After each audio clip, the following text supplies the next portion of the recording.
नमस्कार, मैं हूं मनोज मानस। समय हो चुका है 5 बजे जनहित का, और जनहित में आज हम बात कर रहे हैं बिगड़ी कानून व्यवस्था का जिम्मेदार कौन। उत्तर प्रदेश में कुछ जिलों की कानून व्यवस्था भगवान भरोसे है। एक तरफ जहां मुख्यमंत्री लोगों को न्याय दिलाने, कानून व्यवस्था को पटरी पर लाने और आम जनता का भरोसा सरकार की व्यवस्था पर मजबूत हो, इसका भरकस प्रयास कर रहे हैं।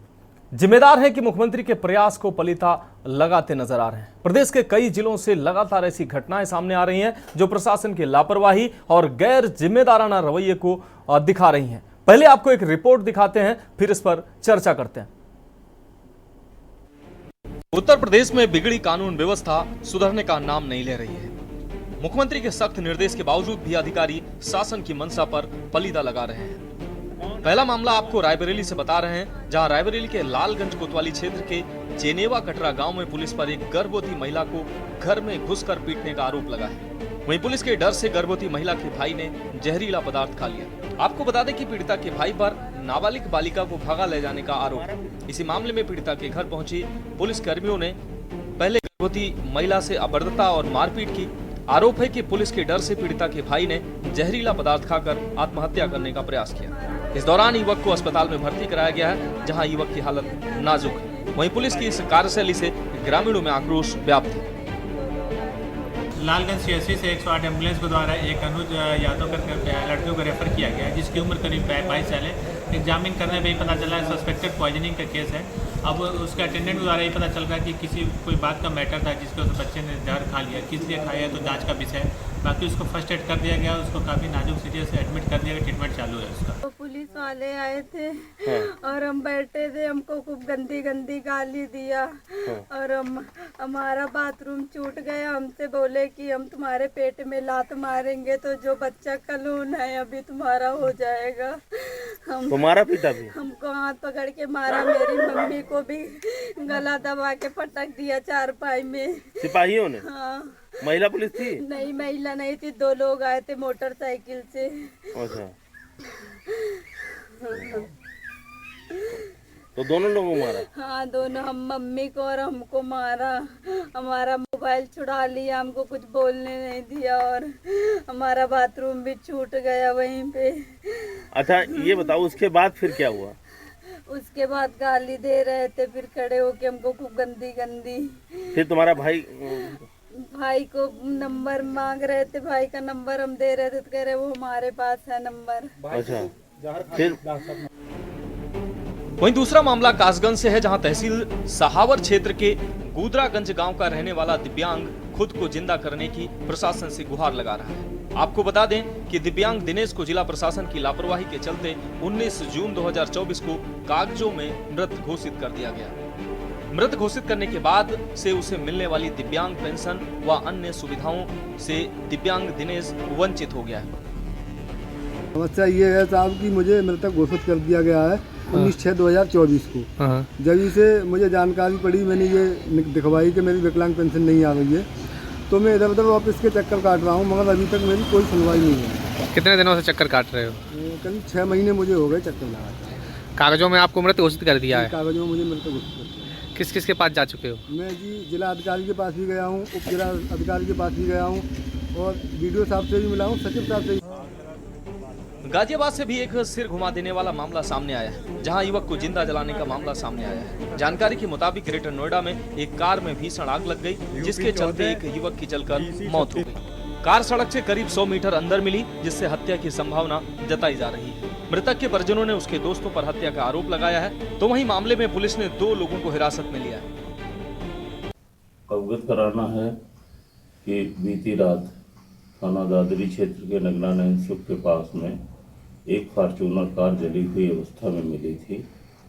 तत्काल वरिष्ठ अधिकारियों द्वारा मौके पर पहुंच करके वहां फॉरेंसिक टीम को बुलाया गया था।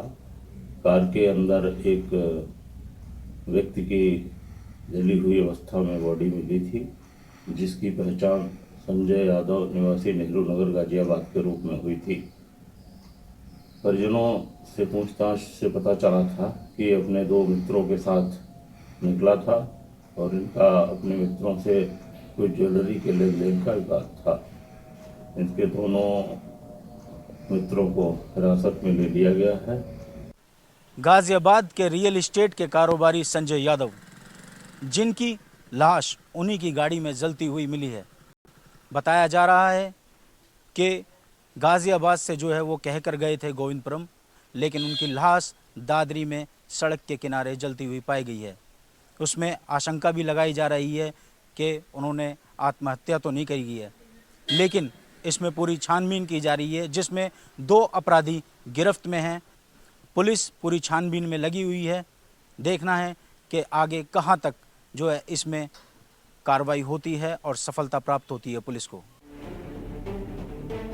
यूपी में कानून व्यवस्था को पलीता लगा रहे जिम्मेदारों को आखिर ये घटनाएं दिखाई क्यों नहीं पड़ती? लखनऊ की गद्दी पर बैठे हुक्मरानों के अरमानों पर जिम्मेदार पलीता क्यों लगा रहे हैं? जिंदा को कागजों पर मुर्दा, तो कहीं पेट्रोल डालकर शख्स को जिंदा जला देना, तो कहीं गर्भवती महिला को पीटने और प्रताड़ना से परेशान होकर जहर खाने के मामले में आखिर कार्रवाई कब होगी? इन पीड़ितों को इंसाफ कब और कौन दिलाएगा? जनहित का सवाल है।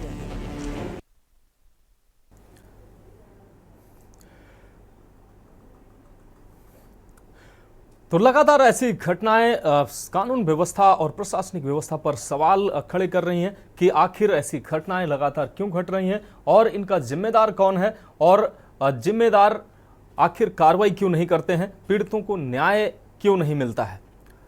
इसी विषय पर हम चर्चा करेंगे। हमारे साथ हमारे संवाददाता प्रशांत सोनी कासगंज से हमारे साथ जुड़ गए हैं। अशोक द्विवेदी नोएडा से हमारे संवाददाता जुड़ गए हैं। केशवानंद शुक्ला रायबरेली से हमारे साथ जुड़े हैं। इनके पास हम जाएंगे और घटनाओं का जो इनसे घटनाओं को समझेंगे। इसके अलावा बीजेपी नेता देवेंद्र यादव जी हमारे साथ जुड़ गए हैं। पूजा मिश्रा जी सपा प्रवक्ता हमारे साथ जुड़ी हुई हैं। बीके सिंह वरिष्ठ पत्रकार हमारे साथ जुड़े हुए हैं। आप सभी का बहुत बहुत स्वागत है। सबसे पहले अपने संवाददाताओं से इन घटनाओं का शॉर्ट में ब्रीफिंग समझ लेते हैं, उसके बाद इस पर चर्चा करते हैं। केशवानंद शुक्ला, पहले आपके पास आएंगे। रायबरेली में गर्भवती महिला के घर में घुसकर पुलिसकर्मियों ने पिटाई की और पुलिस की दहशत में उसके भाई ने जहरीला पदार्थ खा लिया, आत्महत्या का प्रयास किया, जहां अब उसको अस्पताल में भर्ती कराया गया है और उसकी हालत नाजुक बताई जा रही है। क्या है ये पूरा मामला? ब्रीफ शॉर्ट समय में करिए।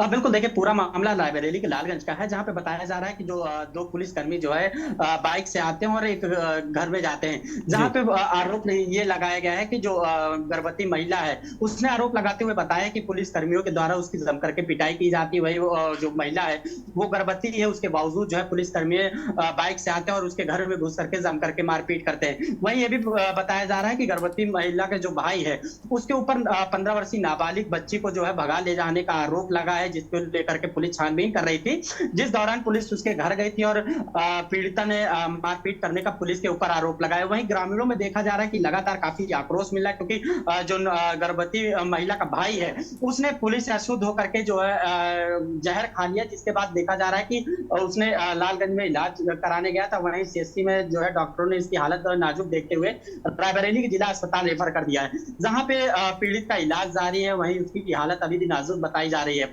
वहीं इस पूरे मामले को लेकर के रायबरेली पुलिस के डॉक्टर जो एएसपी हैं उन्होंने बताया है कि नाबालिग बच्ची को भगाने का आरोप था, जिस मामले पे लगातार इसको हटाने के लेकर के जो है पीड़ित के द्वारा जो है जहर खाया गया है। वहीं जो भी मारपीट का आरोप है वो निराधार है। लेकिन सबसे बड़ी बात है, जिस प्रकार देखा जाए कि गर्भवती महिला ने पुलिस के ऊपर आरोप लगाए, वो गंभीर आरोप लगाए, वहीं ग्रामीणों में भी अभी भी आक्रोश देखने को मिला है। लेकिन इस पूरे मामले को लेकर के रायबरेली पुलिस जो है मामला झुटलाती हुई नजर आ रही है। उसने बाकायदा जो है बयान जारी करते हुए बताया है कि जो भी आरोप लगाए गए हैं उन निराधार असत्य हैं। लेकिन ये जांच का विषय है कि आखिर जो आरोप लगाए गए हैं गर्भवती महिला की तरफ से कि 2 पुलिसकर्मी बाइक से आते हैं और घर में घुस करके जम करके मारपीट करते हैं, तो कहीं ना कहीं जो जांच का विषय है उसको लेकर के पुलिस बचती हुई नजर आ रही है। लेकिन जब मीडिया पे इस पूरी मामले की खबर चलती है तो रायबरेली के एडिशनल एसपी द्वारा बयान जारी करके इसको असत्य बताया जाता है। बिल्कुल शिवानंद, आप केशवानंद आप हमारे साथ जुड़े रहिए, आगे भी हम आपसे अपडेट लेंगे। प्रशांत सोनी,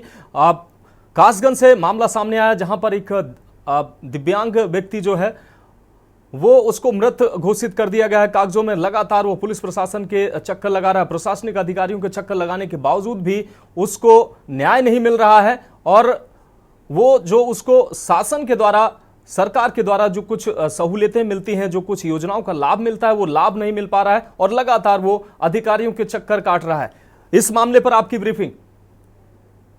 जी, आपको बता दूं कि सावर थाना क्षेत्र के गांव पड़ता है गुजरागंज, जो तहसील सावर में ही पड़ता है। तहसील सावर के गुजरागंज गांव का निवासी है दिनेश, जो बीते 6 माह पूर्व जिसको ब्लॉक सचिव है सावर का जगजीवन सिंह, जिसने क्या कहते हैं उसको मृत घोषित, कागजों में मृत घोषित कर दिया। जिसके बाद उसको यह बात उसकी पेंशन नहीं आई तो विकास भवन में गया। विकास भवन में उसको मालूम पड़ा कि उसको मृत घोषित कर दिया गया। तब से वो अब तक कासगंज में हर जिले के हर अधिकारी के पास चक्कर लगा चुका है। डीएम साहब को वो पिछले महीने ही एप्लीकेशन देके आया था, फिर भी अभी तक उसकी कोई कार्रवाई नहीं हुई है। आपको बता, कल भी वो एसडीएम सदर सावर के पास गया था और अपनी गुहार लगाई थी कि मुझे जीवित घोषित किया जाए, लेकिन अभी तक इस मामले में कोई भी प्रशासन इस पर कोई कार्रवाई नहीं कर रहा है। जिला प्रशासन वही इस मामले में जब हम लोगों ने बात करनी चाहिए तो जिला प्रशासन किसी बात का जवाब नहीं दे रहा है। जी बिल्कुल प्रशांत, हमारे साथ बने रहिए। आप आगे भी आपसे हम अपडेट लेंगे। तो अशोक द्विवेदी जी, संवाददाता नोएडा, हमारे साथ जुड़े हुए हैं। अशोक, नोएडा में एक दिल दहला देने वाला मामला सामने आया है, जिसमें एक युवक को जिंदा फॉर्च्यूनर कार में जला देने का आरोप परिजनों ने लगाया है। क्या है पूरा मामला? अशोक, क्या आप हमें सुन पा रहे हैं? अनम्यूट करिए अशोक।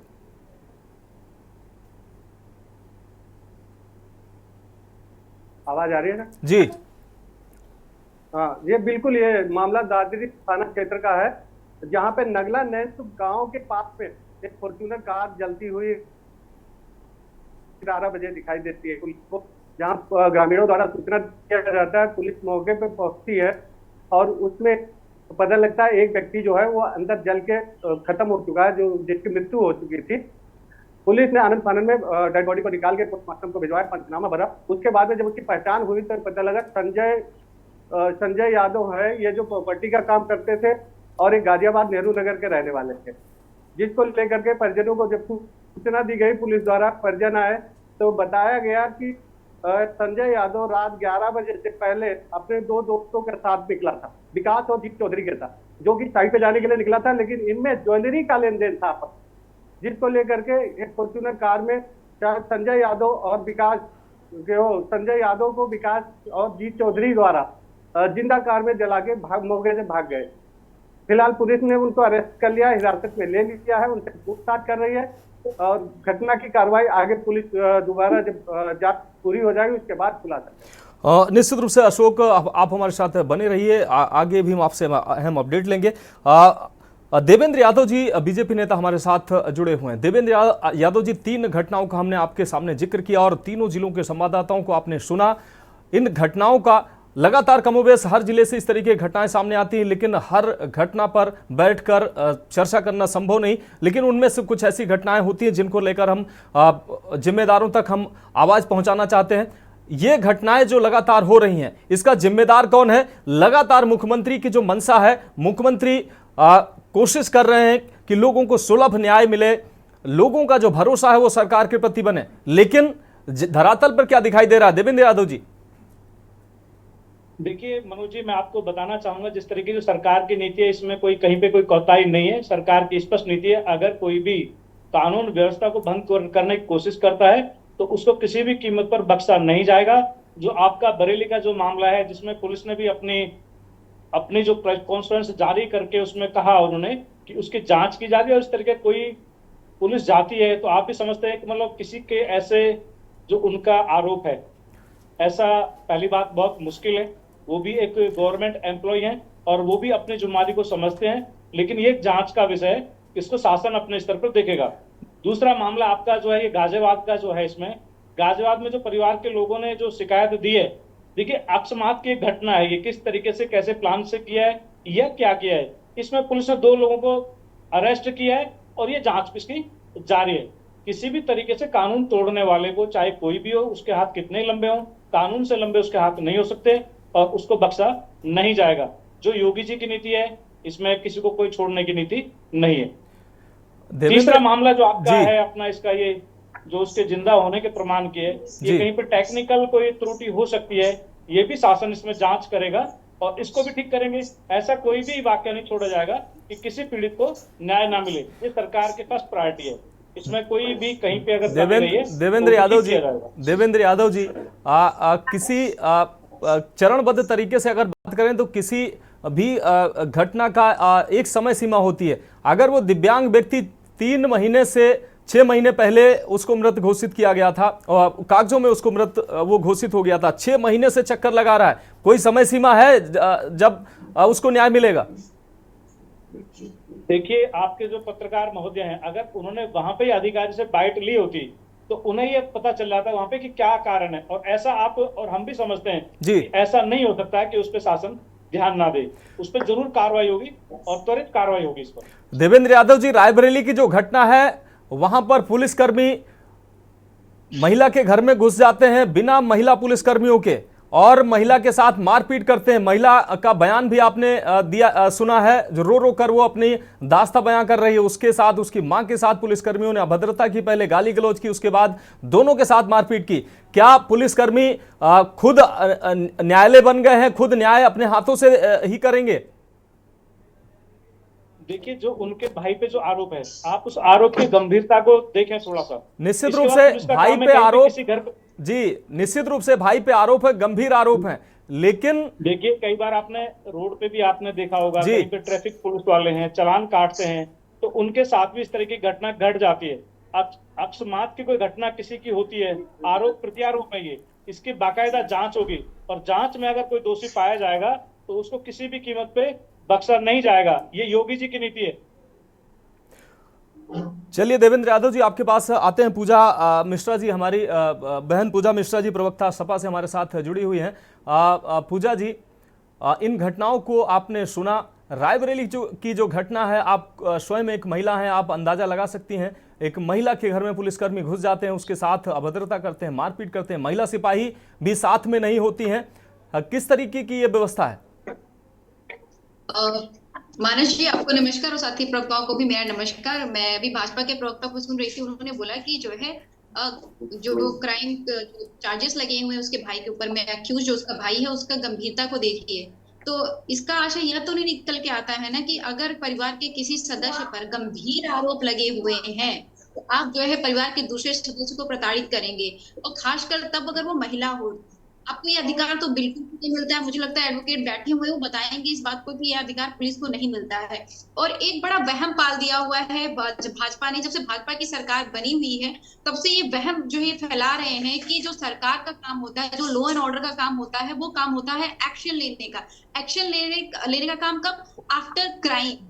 लेकिन मानस जी, ये काम तो है नहीं। आफ्टर क्राइम एक्शन लेने का काम तो जुडिशरी का है, वो काम पुलिस का भी नहीं है, सरकार का भी नहीं है। जहाँ पे क्राइम घट गया हुआ, एक्यूज आप उसको पकड़े, उसके बाद में एक्शन लेने का कार्य जो है जुडिशरी के पास में है, वो आपके हाथ से चला गया। आपका कार्य है कि आप जो है क्राइम को कम करें। पहली बात तो जो बच्चे ने, जो लड़के ने, जो भाई ने क्राइम किया, वही क्राइम आपको कंट्रोल करना चाहिए था, वही क्राइम नहीं होना चाहिए था। आप उसमें फेल होते हैं। उसके बाद में फिर आप जाकर के पुलिस खुद क्राइम करती है। और ये ऐसा एक वाकया नहीं है, आपने भी देखा होगा कि जो उड़ीसा में किस कदर पुलिस ने क्या किया हुआ था, और बिल्कुल लंबी चौड़ी इनके जो है मोहब्बा में 2024 की मैं मामले की बात कर रही हूँ, सिपाही के ऊपर रेप चार्जेस लगे हो।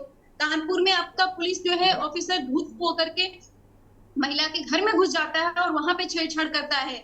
और मथुरा में भी जो आपने देखा होगा प्रॉपर्टी के डीलर के वीडियो बना करके तब उससे जो है अब पैसे उगाही की जा रही होती है।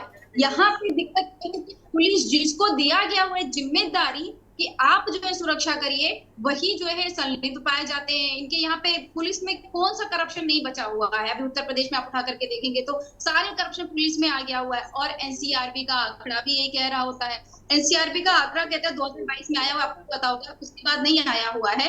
2022 के एनसीआरबी के आंकड़े के अनुसार ही उत्तर प्रदेश में कुल अपराधों में बढ़ोतरी हुई है। और वो अपराध रहे हैं जो लगभग किन अपराधों में बढ़ोतरी हुई है? आपके बलात्कार, हत्या और महिला के अगेंस्ट अपराधों में। संगठित अपराध घटे हुए हैं। संगठित अपराध आप भी जानते हैं ना, जो डाकू हुआ करते थे, जो संगठन बना करके जो अपराध किया करते थे, वो तो श्रद्धेय नेताजी ने साफ कर दिया हुआ। आपको जिम्मेदारी दी गई। तो यहाँ पे क्या दिखता है कि जो भाजपा सरकार है वो पूरी तरीके से फेलियर है। क्योंकि माननीय मुख्यमंत्री अभी भाजपा के प्रवक्ता भी कह रहे थे कि सबको नहीं बख्शा जाएगा, सबके साथ में नहीं। अगर न्याय थोड़े आपको करना है, आपको लॉ एंड ऑर्डर मेंटेन करना है। उत्तर प्रदेश के देश को, जनता को सुरक्षित रखना है। न्याय करने का काम जुडिशरी का है, वो सरकार का, पुलिस का नहीं है। वो जुडिशरी करेगी किसको सजा देना है, किसको सजा नहीं देना है। आपको तो क्राइम नहीं घटने देना है।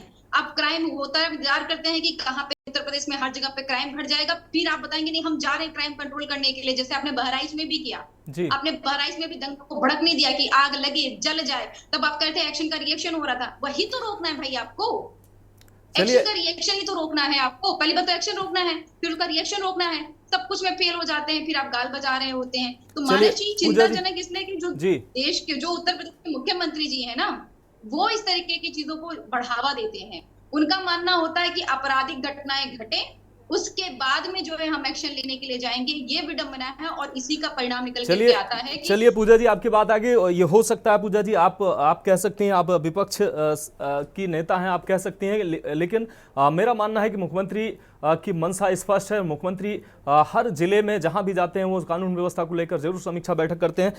बीके सिंह सर हमारे साथ, वरिष्ठ पत्रकार हमारे साथ जुड़े हुए हैं। बीके सिंह सर, आपके पास आएंगे। अलग अलग घटनाओं का हम जिक्र कर रहे हैं। ये घटनाएं लगातार प्रदेश में घट रही हैं। एक तरफ पुलिस जहां खुद न्यायालय का काम करने पहुंच जाती है, एक पीड़िता के भाई ने कोई घटना को अंजाम दिया, उसको पुलिस को एक तरीके से रोकना चाहिए था, लेकिन वो पुलिस खुद न्याय करने पहुंच जाती है। घर में घुसकर महिलाओं से मारपीट करना, अपना खुद न्याय करने पुलिस पहुंच जाती है। कोई महिला पुलिसकर्मी भी नहीं होती है। एक तरफ दूसरी घटना होती है जहां एक दिव्यांग 6 महीने से भटक रहा है, उसको न्याय नहीं मिल रहा है, वो अपने आप को पेपर लिए घूम रहा है कि मैं जिंदा हूं साहब, मैं जिंदा हूं, लेकिन कोई पेपर में वो जिंदा नहीं है और हर दफ्तर का चक्कर काट रहा है कि वो जिंदा है।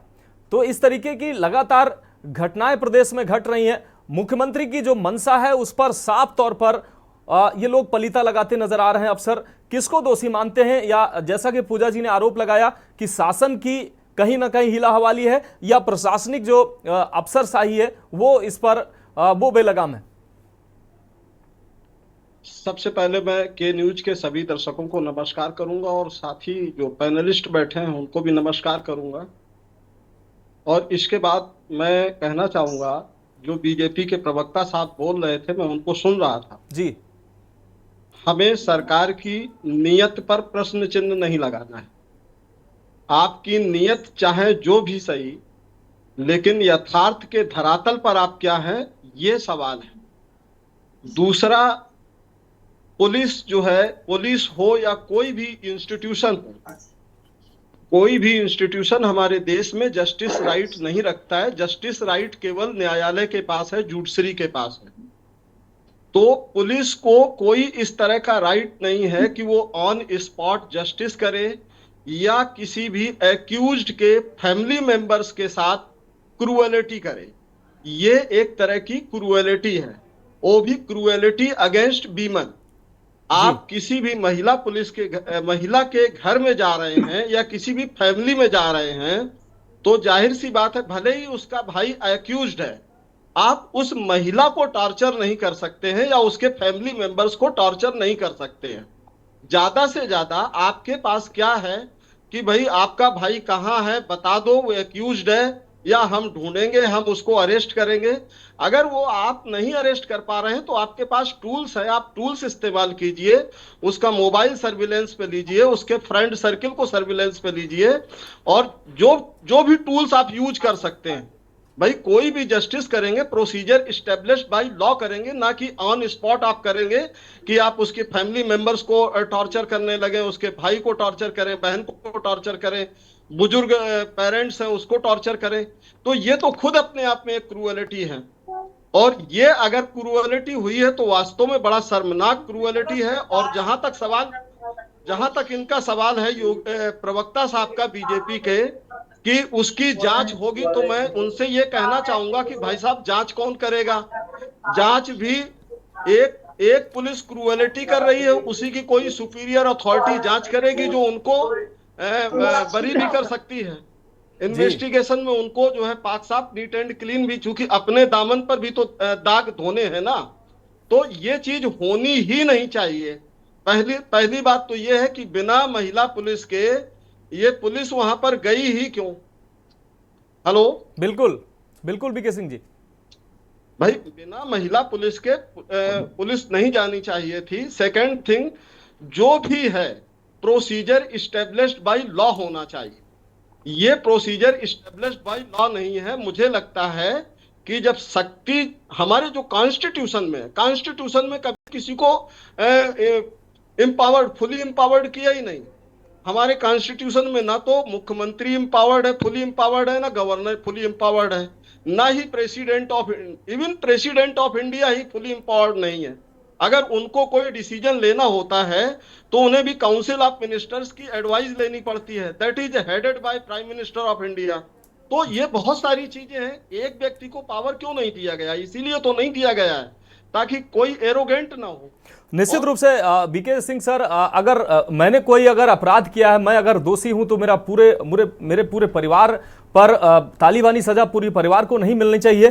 तो यहां एक ब्रेक का वक्त हो गया है और ब्रेक के बाद अपने संवाददाताओं से भी समझेंगे कि आखिर ये मामले जो चल रहे हैं इनमें पुलिसिया कार्रवाई आगे क्या हुई है, और दूसरी बात हम बीजेपी नेता से इनका जवाब लेंगे जो हमारे दोनों पैनलिस्ट ने सवाल किए हैं। यहां रुकेंगे एक ब्रेक के लिए।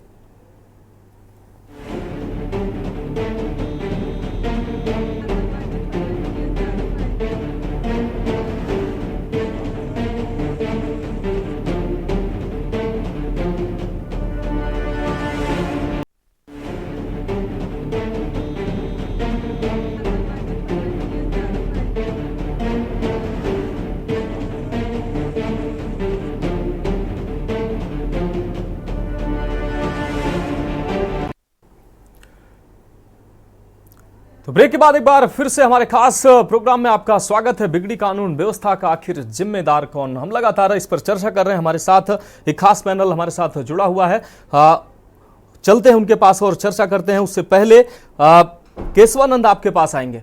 केशवानंद, जो ये पीड़िता है जिसके घर में पुलिसकर्मियों ने घुसकर मारपीट की, उसके भाई आरोपी है, नाबालिग को भगा ले जाने का उसके ऊपर आरोप है। बताया जा रहा है कि पुलिस की दहशत में उसने जहरीला पदार्थ खाया है और अब उसकी हालत अस्पताल में नाजुक बनी हुई है। क्या स्थिति है अभी? पुलिस किस तरीके की कार्रवाई आगे बढ़ा रही है चूंकि वो आरोपी है? दूसरी बात यह कि उसकी अभी हालत कैसी है? बिल्कुल, देखिए आपको बता दें कि जो पीड़ित जिस पे आरोप लगा हुआ है उसने पुलिस से अछूत होकर के जो है जहरीला पदार्थ खा लिया है। उसको रायबरेली के जो लालगंज सीएससी वहां पे सबसे पहले जो परिजन थे, स्थानीय लोग थे, उनके द्वारा ले जाया गया, जहां उसकी हालत नाजुक देखते हुए रायबरेली के जिला अस्पताल के लिए रेफर किया गया, जहां पे उसका इलाज जारी है। बताया जा रहा है जो आरोपी है उसने जो है जहर खा लिया पुलिस से अछूत होकर के, जिसके बाद ये जो पुलिस कर्मी थे उनके घर जाकर के जो है तांडव नादे हैं। हालांकि जो गर्भवती महिला है उसने कई गंभीर आरोप लगाए और गंभीर आरोप लगाते हुए उसने ये भी बताया है कि जब पुलिसकर्मी आए तो ना उनके साथ महिला पुलिसकर्मी थी और ना ही कोई दो पुलिसकर्मी बाइक से आते हैं और उसके घर पे तांडव करते हैं, जम करके मारपीट करते हैं, गाली गलौज करते हैं। लगातार पीड़िता जो महिला है उसने पुलिस पे आरोप लगाए और इस पूरे मामले को जब रायबरेली में जब पूरी मीडिया द्वारा इसको पूरा खबर दिखाया जाता है तो रायबरेली के जो एएसपी होते हैं उनके द्वारा बयान जारी करके इस पूरे मामले को इतिश्री कर दी जाती है। इतना गंभीर मामला होने के बावजूद जो है रायबरेली पुलिस के द्वारा जो है गंभीरता नहीं दिखाई गई और उन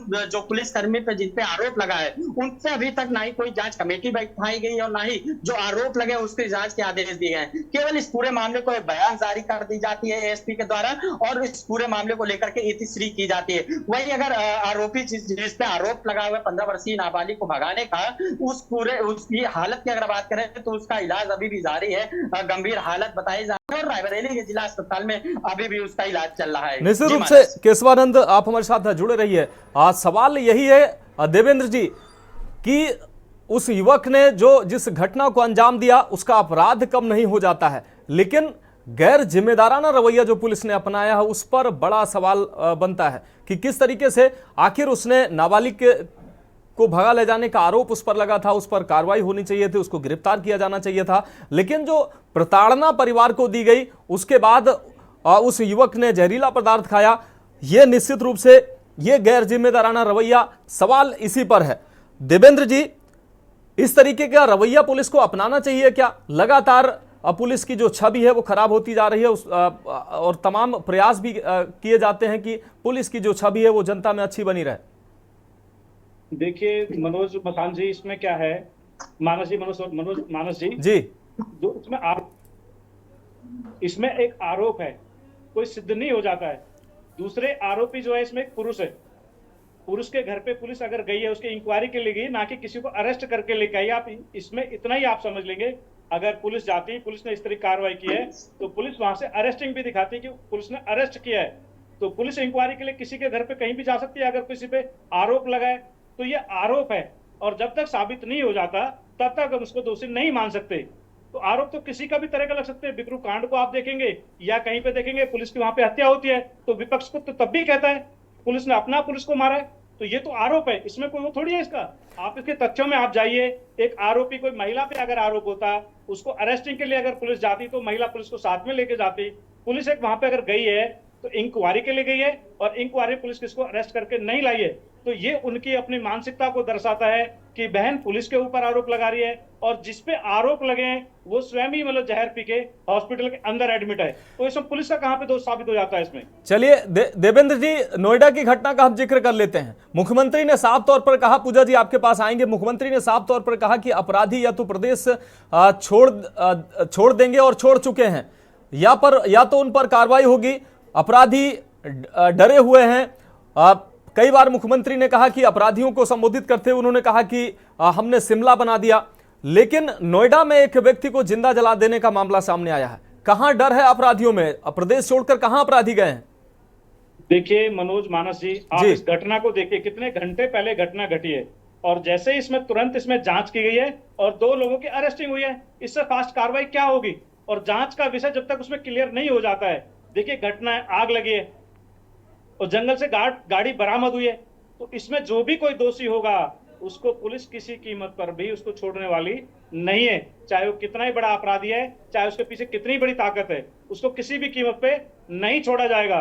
और विपक्ष का काम है आरोप लगाने का। वो अपना गिरबान झांक के देख ले कि उनके शासन जब रहा है किस तरीके से अपराधी बेखौफ होकर घूमे, और आज आप योगी जी की सरकार में आज आप देखेंगे अपराधी तख्ती लेके घूमते हैं कि मैं दोषी हूं और मुझे जेल के अंदर डालिए, नहीं तो उनको बह के मारे।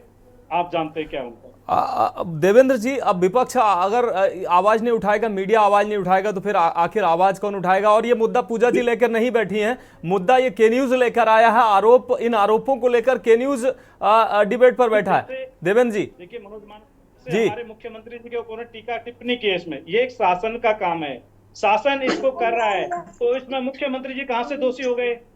नहीं, मैं मुख्यमंत्री जी को दोषी नहीं मानता हूं। मुख्यमंत्री जी के प्रयास की मैं लगातार सराहना कर रहा हूं।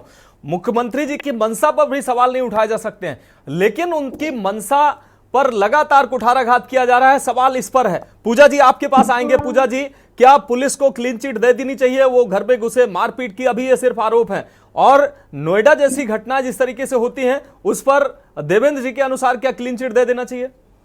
सवाल नहीं बनता इस पर, सवाल नहीं बनता क्या इस पर? मानस जी, विडंबना यही है कि सरकार को अगर आईना दिखाया जा रहा है, इनको लग रहा है विपक्ष कह रहे हैं, इनको तो इस चीज को गंभीरता से लेनी चाहिए कि एक महिला से जो है प्रश्न करने के लिए बिना महिला पुलिस के आप जो है महिला के घर कैसे चले गए? जब आपने देखा वहां पे महिला है तभी आपको बैकफुट पे हो जाना चाहिए, क्योंकि वो आपको अधिकार नहीं देता। पब्लिक प्लेस में भी देवेंद्र जी, क्योंकि मैं महिला हूं तो मैं महिला के अधिकारों को जानती हूँ, पब्लिक प्लेस में भी अगर बड़ा से बड़ा ऑफिसर है, मैं बात नहीं करना चाहती, अगर वो मेल है तो नहीं कर सकता, ये अधिकार देता है कॉन्स्टिट्यूशन। और आप घर पे को अपराधी भी होती तो भी आप बिना महिला पुलिस के वहां पे नहीं जा सकते थे, क्योंकि आपको बता रहा है विपक्ष। मालूम आप विपक्ष आरोप लगाते हैं, आरोप लगा रहे हो तो बार बार कह रहे कि मुख्यमंत्री नहीं, मुख्यमंत्री की जो है मंशा अच्छी है। मानस जी ने मुझे रोका भी, पर देखिए सत्ता आपकी है, मुख्यमंत्री जो है भाजपा का है, और मुख्यमंत्री तो हमारे भी हुए ना। ऐसा तो है नहीं कि पूजा मिश्रा के मुख्यमंत्री नहीं है। हम विपक्ष में है तो क्या हुआ, वो तो मुख्यमंत्री उत्तर प्रदेश के हैं, तो राष्ट्रीय अध्यक्ष अखिलेश यादव के भी होंगे, हर प्रदेशवासी के मुख्यमंत्री। तो सवाल किससे पूछा जाएगा? अगर उत्तर प्रदेश की जनता परेशान होगी, अगर उत्तर प्रदेश की महिला परेशान होगी, उत्तर प्रदेश की पुलिस परेशान होगी, पुलिस परेशान करेगी, जिसके पास जाते हैं हम मदद लेने के लिए, तो सवाल किससे पूछा जाएगा? प्रश्न किससे पूछा जाएगा? आप भूल जा रहे हैं कि यही चुनाव का जब परिणाम आया था तो आपका संगठन, आपकी सरकार मिल करके कह रहे थे कि प्रशासन जिम्मेदार है, और आपका प्रशासन का फेलियर पूरी तरीके से दिखा था, हाथरस में दिखा।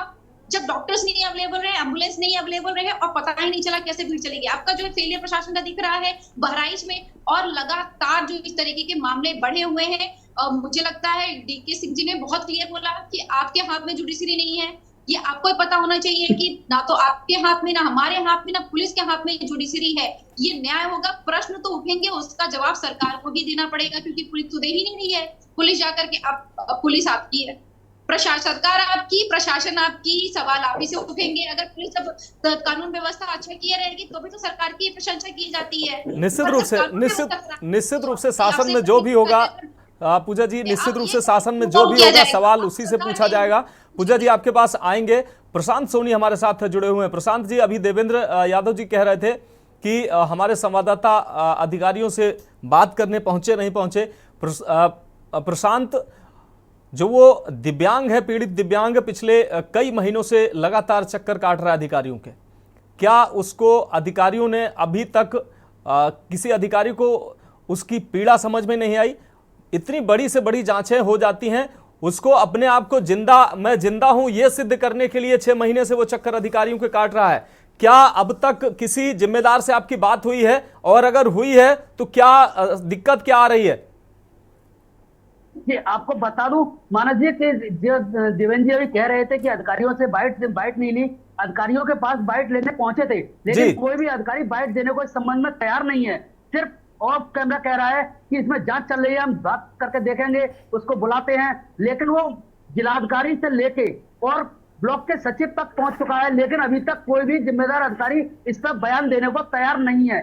आपको एक बात तो बता दूं कि इसमें मेन जिम्मेदार जो है वो है ब्लॉक सचिव, जिसने इसका जब विकलांग पेंशन जो आई थी उसका वेरिफिकेशन किया था, उसमें इसका नाम मृत घोषित कर दिया था।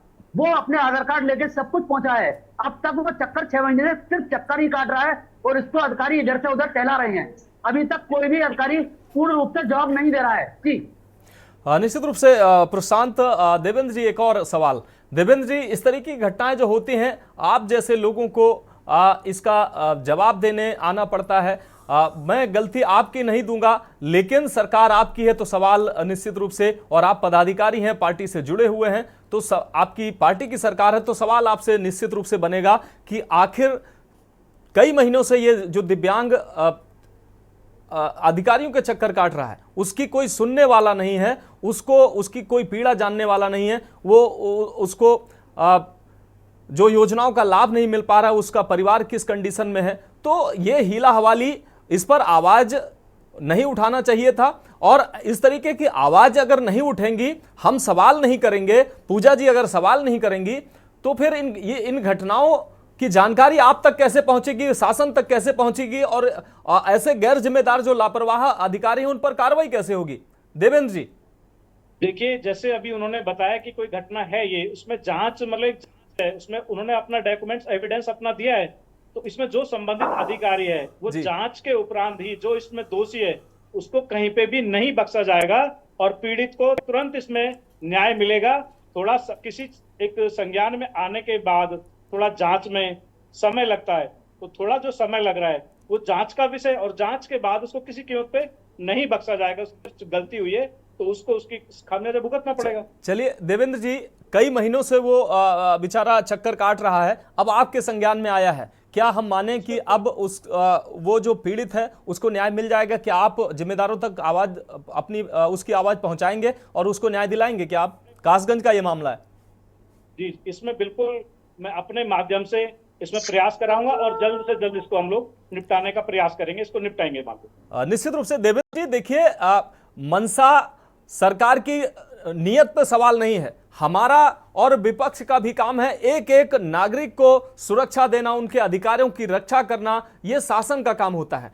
जब इस तरीके की घटनाएं सामने आती हैं तभी हम चर्चा लेकर बैठते हैं कि आखिर इन पीड़ितों की आवाज शासन तक कैसे पहुंचे, प्रशासन तक कैसे पहुंचे, और इन पीड़ितों को न्याय मिले, और जो इनके साथ नाइंसाफी हो रही है वो नाइंसाफी इनके साथ ना हो, क्योंकि माध्यम जो है वो मीडिया माध्यम है, जो विपक्ष के लोग हैं वो माध्यम है। भाई, सरकार के लोग स्वतः संज्ञान लेकर ऐसी तो शायद ही कोई घटना दिखाई देती है जो अपने ही नेता कोई स्वतः संज्ञान लेकर ऐसी घटनाओं का पीड़ितों को न्याय दिला सके।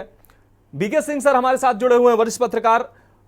बीके सर, देवेंद्र जी को आपने सुना, क्या इस तरीके की घटनाएं, एक एक प्रदेश के एक एक नागरिक को सुरक्षा देना, न्याय देना, उसको सहूलियतें देना सरकार का काम नहीं है, और जब लोगों को दिक्कतें होती हैं तो वो मीडिया के माध्यम से और विपक्ष के माध्यम से या तमाम माध्यम से जो जिम्मेदारों तक आवाज पहुंचाते हैं तो उसमें राजनीति होने लगती है। क्या इन लोगों के लिए राजनीति ठीक है क्या? मैं देवेंद्र साहब को स्पेशली नमस्कार करना चाहूंगा सबसे पहले तो जी। और देवेंद्र साहब को नमस्कार करते हुए ये बताना चाह रहा हूं कि देवेंद्र साहब, सवाल मुख्यमंत्री जी की नियत या मंशा का नहीं है। मैं पहले भी कह चुका हूं, कोट कर चुका हूं कि उनकी नियत एक जीरो क्राइम की है या जीरो टॉलरेंस पॉलिसी की है। हम उस जीरो टॉलरेंस पॉलिसी को एप्रिशिएट करते हैं जी। सवाल इस बात का है कि जो हमारे यहाँ एक जो पब्लिक सर्वेंट होता है, पब्लिक सर्वेंट वो राज्य का प्रतिनिधित्व,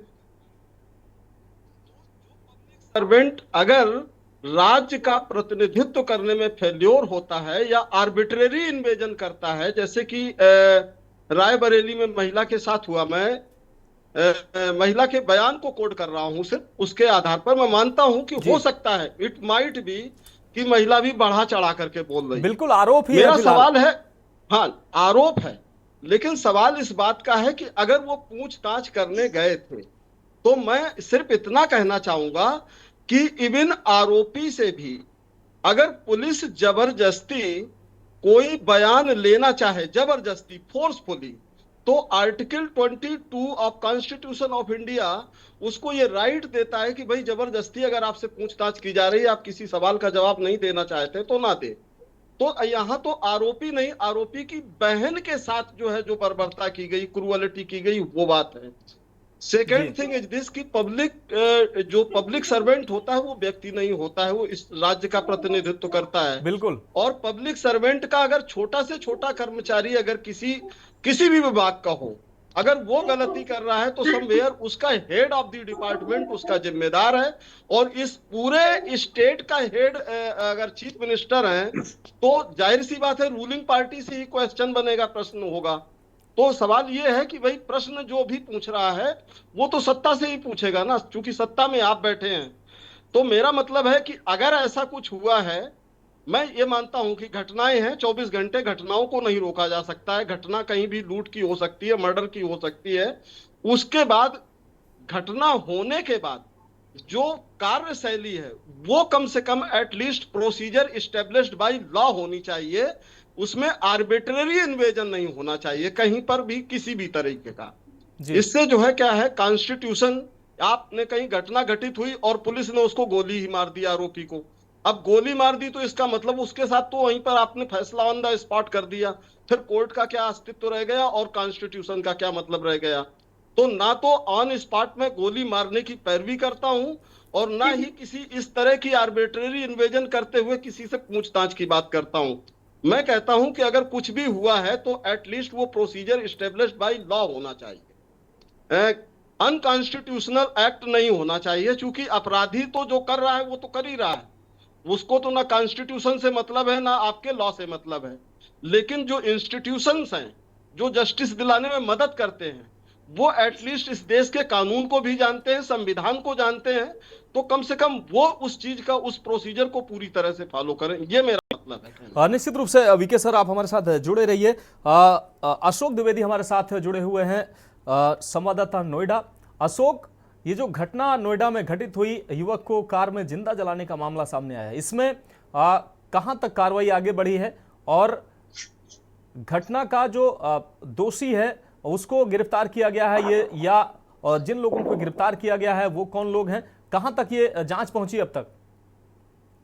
बिल्कुल, मैं आपको बता दूं, ये जो गिरफ्तार किए गए हैं ये जो है मृतक के दोस्त थे। ये रात में उनके साथ में घर से लेकर के आए थे कि हमें साइट पे जाना है, प्रॉपर्टी डीलिंग का काम करते थे, लेकिन इनमें आपस में ज्वेलरी का लेन देन था, जिसको लेकर के ये लोगों की पहले से पुरानी दुश्मनी रही होगी जिसको लेकर के ये यहाँ पे दादरी थाना क्षेत्र में पहुंचे ग्रेटर नोएडा और वहां पर इन्होंने जिंदा कार में रख के आग लगा दी। फिलहाल शुरुआती जांच में तो ऐसा लगा था कि घटना एक फॉर्च्यूनर कार में आग लग जाने की वजह से हुई है, लेकिन जब पुलिस ने इस पर जांच शुरू की तो पुलिस को पता लगा कि इसके दो दोस्त साथ में थे, जिनका एक का नाम विकास, एक का नाम जीत चौधरी था। इन दोनों ने इस घटना को अंजाम दिया। फिर पुलिस ने जब शिनाख्त करने के बाद में, डेड बॉडी की शिनाख्त करने के बाद में, जब मृतक के घर पे मैसेज किया पुलिस द्वारा, उसके बाद में उन्होंने लिखित तहरीर दी और उन्होंने ये बताया, परिवार के लोगों ने ये बताया कि ये दो दोस्तों के साथ घर से गया, जिसके बाद ये घटना हुई। फिर उसकी तहरीर के आधार पर पुलिस ने 2 लोगों को हिरासत में लिया, पूछताछ चल रही है। अभी पुलिस पूरा मामला साफ नहीं कर पा रही है। पुलिस का कहना यह है कि जांच के बाद पूरा मामला साफ हो पाएगा कि घटना क्यों की गई है। जी निश्चित रूप से अशोक हमारे साथ जुड़े रहिए। देवेंद्र यादव जी, आपके पास एक बार फिर से आएंगे। सबसे पहले आपकी धैर्य की प्रशंसा करेंगे और जिस तरीके से हमारा भी, पूजा जी का भी, वरिष्ठ पत्रकार, सबके सवालों का आप बड़े धैर्यता पूर्वक जवाब दे रहे हैं। हालांकि जवाब भले ही स्पष्ट ना हो, लेकिन कहीं ना कहीं आपके जो धैर्य की है वो जरूर प्रशंसा करनी पड़ेगी कि सामान्यतः जो बीजेपी की प्रवक्ता जो जुड़ते हैं वो इधर उधर की बातें करते हैं, जिम्मेदारी कोई नहीं लेना चाहता है। चूंकि सरकार में आप है तो जिम्मेदारी तो बनती है और सवाल भी आपसे पूछे जाएंगे। इसके लिए आपकी एक बार फिर से प्रशंसा करते हुए एक सामान्य सा हमारा सवाल है देवेंद्र यादव जी, हम सवाल उठाते हैं इस तरीके की घटनाओं का तो एक आईना हम लोग दिखाते हैं, तो ऐसी घटनाएं निश्चित रूप से जब इन पर कार्रवाई होगी, इन पीड़ितों को न्याय मिलेगा तो आपकी सरकार की छवि सुधरेगी। और मुख्यमंत्री की या आपके सरकार की हम मंशा पर सवाल नहीं उठा रहे हैं, लेकिन जब इस तरीके की घटनाएं जब होती हैं तो क्या एक प्रतिनिधि के तौर पर स्वयं अगर भाजपा के कार्यकर्ता या सरकार के अपने प्रतिनिधि इस तरीके की घटनाओं पर मॉनिटरिंग करें, लगाम लगा लें, तो हमको चीखने चिल्लाने की या पूजा जी को चीखने चिल्लाने की क्या जरूरत है भाई? देखिए मनोज भाई, जो आपने कहा है कि इसमें जो आपका चौथा स्तंभ है, जो आपके देश और मतलब प्रदेश और राष्ट्र में जो आपकी भूमिका है जी, इससे जैसे सरकार अपनी जुम्मेदारी से नहीं अपनी मतलब मुकर सकती, वैसे ही आप भी अपनी जुम्मेदारी से नहीं हट सकते। बिल्कुल। अगर आप लोग किसी की समस्या को आप नहीं उठाएंगे तो उसे न्याय नहीं मिल पाता। आप उठाते हैं तो ये संज्ञान में एक मामला आता है और विपक्ष का भी काम है अपनी बात को कहना, तो इसमें किसी भी तरीके से कोई गलत नहीं है। लेकिन जिसकी जो जिम्मेदारी बनती है वो अपने कार्य को अपनी उतनी जिम्मेदारी के साथ करे तो उसमें जल्दी परिणाम आता है। और इसमें आपको लगेगा जो नोएडा का जो मामला है, जो दादरी का जो मामला है, इसमें तुरंत एक कार्रवाई हुई है और जैसे ही अभी जांच होकर पूरी होगी तो इसकी आपको बाकायदा प्रेस रिलीज आपको मिलेगी।